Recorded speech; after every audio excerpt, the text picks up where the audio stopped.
सर्वप्रथम प्रशांत किशोर जी का धन्यवाद। बिहार में जन स्वराज आंदोलन करने के लिए मुझे लगता है भविष्य में ये जिस तरह से जेपी आंदोलन 1975 ईस्वी में आया था, उसी तरह से मुझे लगता है कि जन स्वराज भी एक आंदोलन आने वाला है प्रशांत किशोर जी के नेतृत्व में। जन स्वराज का अपना एक उद्देश्य है बिहार में एक बेहतर और समृद्ध समाज का निर्माण करना। इसका लक्ष्य है समाज में जितने भी योग्य और अच्छे लोग हैं वो राजनीति में अवश्य आएँ और राजनीति से जुड़े, जिससे बिहार की अपनी एक अलग पहचान बने। अब तक हम लोगों का पहचान एक पिछड़े राज्य के जैसा है। हम लोग उसमें अच्छे लोगों के साथ आकर के एक अच्छा समाज का पहचान यहाँ पे करवाएं, एक डेवलप बिहार बनाने का कोशिश करेंगे। ये हमारी इच्छा है जन स्वराज से जुड़ने के साथ। जन स्वराज जो है पूरे बिहार में इलेक्शन लड़ने वाली है और हम लोग पूरे 243 सीट्स पे हम लोग लड़ेंगे। ये तो मतलब आज हर किसी के जहन में जन स्वराज आ चुका है और जितने भी आप जहाँ से भी इनकी पदयात्रा हुई वहाँ पे आप, ये मेरा व्यक्तिगत है कि मैं वहाँ से जब गुजरा, वहाँ से लोगों से बात किया, जैसे अभी फ़िलहाल अररिया में या फिर भागलपुर में, तो जो हर वर्ग के लोग थे वो बहुत ही ज़्यादा आकर्षित थे। वहाँ के जितने नेतागण थे वो लोग भी बोले थे नहीं, हम भी जन स्वराज आंदोलन में जुड़ेंगे और हम भी जन स्वराज पार्टी में मतलब जन स्वराज पार्टी को ज्वाइन करेंगे। तो मुझे लगता है इस पदयात्रा से बहुत ज़्यादा लाभ आ रहा है। जन जन तक जन स्वराज की एक कंसेप्ट जो है वो लोगों तक पहुंच रही है। आज का देखिए, जब भी किसी भी समाज की आप परिकल्पना करते हैं तो एक अच्छे वर्ग, एक अच्छा थिंक टैंक तो जरूरी समाज से आना चाहिए राजनीति में। जब अच्छा सोच रहे हैं तभी तो राजनीति भी अच्छी सोच के साथ होगी। और मेरा मानना है कि राजनीति से हर लोगों को जरूर जुड़ना चाहिए ताकि आपके समाज का जो भी निर्णय हो वो एक अच्छे विचारों के साथ आगे बढ़े। मेरा ये कहना है। यानी कि इसके जिस तरह से प्रशांत जो कह रहे हैं कि 1200-1300 लोगों का राजनीति में कब्जा है। हाँ, मैं उसी पे आ रहा था। मैं इसी पे कि अब तक आप देखें बिहार में जो पारिवारिक केंद्र बिंदु बना हुआ है राजनीति का, आप किसी भी दलगत का, हम उनका नाम नहीं लेना चाहते हैं, उनके आसपास से इर्द गिर्द से राजनीति पैदा हो रही है और राजनीति चल रही है बिहार में। तो जब जन स्वराज की बारी आती है तो यहाँ पे इन्होंने ऐसा कुछ भी नहीं कहा है। हमारे जो मुझे जहाँ तक पता है कि यहाँ पे जितने भी योग्य और प्रतिभाशाली लोग हैं जो खुद राजनीति में आने के इच्छुक हैं और राजनीतिक फैसला ले सकते हैं, ऐसे सभी लोगों को का स्वागत किया जा रहा है हमारे जन स्वराज पार्टी में। तो मुझे लगता है कि इससे समाज को निश्चित रूप से फ़ायदा आने वाला है, फ़ायदा होगा, हो सकता है। अगर हम जन स्वराज के माध्यम से अगर देखें और उनके विजन की बात करते तो निश्चित रूप से अगले अगर रोड मैप के हिसाब से चलें तो हम 10 साल में निश्चित रूप से अग्रगणी राज्यों के साथ रहेंगे।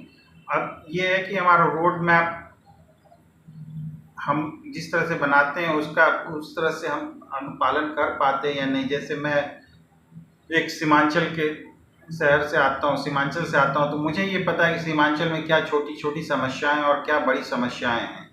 मुझे यहाँ पे लोगों के लिए अगर बारिश ज़्यादा होती है तो यहाँ पे आप देख सकते हैं बाढ़ का खतरा रहता है हमेशा। अगर बारिश नहीं हुई तो फिर सूखा आ जाता है। इसी तरह से जो यहाँ से मैक्सिमम लोग बाहर पलायन कर रहे हैं, अपने रोज़मर्रा के खर्च को पूरा करने के लिए लोग बाहर जाके काम करके रोज़गार वहाँ से आ रहा है। यहाँ पे किसी तरह का रोज़गार नहीं है। यहाँ पे आप देख पा रहे हैं कि सरकारी अस्पताल तो है लेकिन उसमें किसी तरह की जन बुनियाद जो कहते हैं बेसिक ढांचा जो है वो डेवलप नहीं है।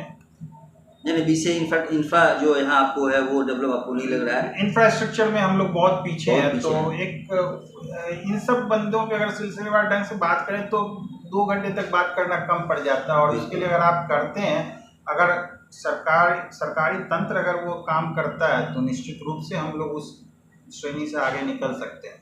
जन स्वराज में एक सबका ये है कि हर वर्ग की हिस्सेदारी तय है, हर किसी की हिस्सेदारी तय है। जो जिस लायक हैं, जो जितना है, उन सबको महिलाओं के लिए अलग से महिलाओं के लिए सीट आरक्षित की गई है। आप देख सकते हैं अल्पसंख्यक के लिए बातें हो रही हैं कि हम उनके लिए भी एक फिक्स मिनिमम इतना सीटें से उनको देंगे ही देंगे चुनाव लड़ने के लिए। तो महिलाओं को कितने सीट आप दे रहे हैं जन स्वराज में? अगर मुझे जहाँ तक मेरी जानकारी इस वक्त लगभग 40 सीटों महिलाओं के लिए आरक्षित किया गया है। ये एक बहुत बड़ी मुद्दा है। महिलाओं को इसके लिए जरूर निश्चित रूप से जन स्वराज के साथ आने के लिए एक बार सोचना पड़ेगा कि जो पार्टी महिलाओं के लिए 40 सीटें आरक्षित कर रही है 20%, तो मुझे लगता है कि ये एक बहुत अच्छी सोच है। इससे एक आखिरी सवाल का है कि जन स्वराज में यहाँ पे जितने भी शिक्षित वर्ग हैं हर किसी को साथ लिया जा रहा है, और एक जब शिक्षित वर्ग आता है तो उनका सोच बिल्कुल अलग होता है। आप दूसरे पार्टी को, मैं बिल्कुल भी कभी भी दूसरे दलों पे और किसी दूसरे पार्टी का मैं कभी भी नाम नहीं लेता हूँ, लेकिन आप उनके यहाँ का काम करने का तरीका देखें, तौर तरीका देखें, और हमारे यहाँ का काम आपको बहुत ज़मीन आसमान का अंतर होगा।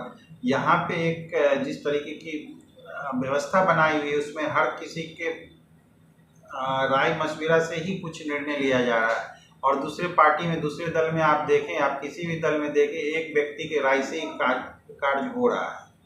तो यहाँ पे सबका साथ है, तो हमारे हिसाब से निश्चित रूप से हम लोग दूसरे दलों से बेहतर करेंगे। आखिरी मैं पूर्णिया की जनता को ये कहना चाहूँगा कि आप अधिक से अधिक संख्या में जन स्वराज के साथ जुड़ें। जन स्वराज की जो एक मूलभूत कंसेप्ट है आप उसके साथ जुड़ें कि समाज के हर वर्ग की हिस्सेदारी हमारे साथ होनी चाहिए, और हम मतलब हर वर्ग, इसमें हम लोग हर वर्ग के साथ जा रहे हैं जन स्वराज में। जन स्वराज की परिकल्पना है कि जन जन का स्वराज, इसका मतलब है कि हर किसी के लिए एक स्वराज की, अपना स्वतंत्र राज की जैसे व्यवस्था जैसे होती है उस तरह से व्यवस्था की। धन्यवाद।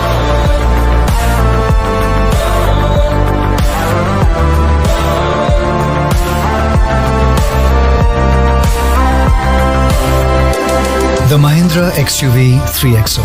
Everything you want and more. Bookings. Dual 26.03 centimeter HD Super Screen. The Mahindra XUV 700 AX5 Select. Now available in India, starting at rupees 16.89 lakh. Fast forward to the big league. Panorama group, जो सोचता है वो करता है। Relax physiotherapy, exercise एवं बिजली चिकित्सा केंद्र, doctor Kshitij Ranjan, physiotherapist, doctor Vibha Jha के अपोजिट, पूर्णिया। नमस्कार, हम अहाँ सबके Ravi Sudha Chaudhary, Bollywood actor and producer. हम मिथिला खबर देखे वाला सब दर्शक की अनुरोध करै छी कि अहाँ सब ई चैनल के सब्सक्राइब करू, लाइक करू और ढेर सारा प्यार दू।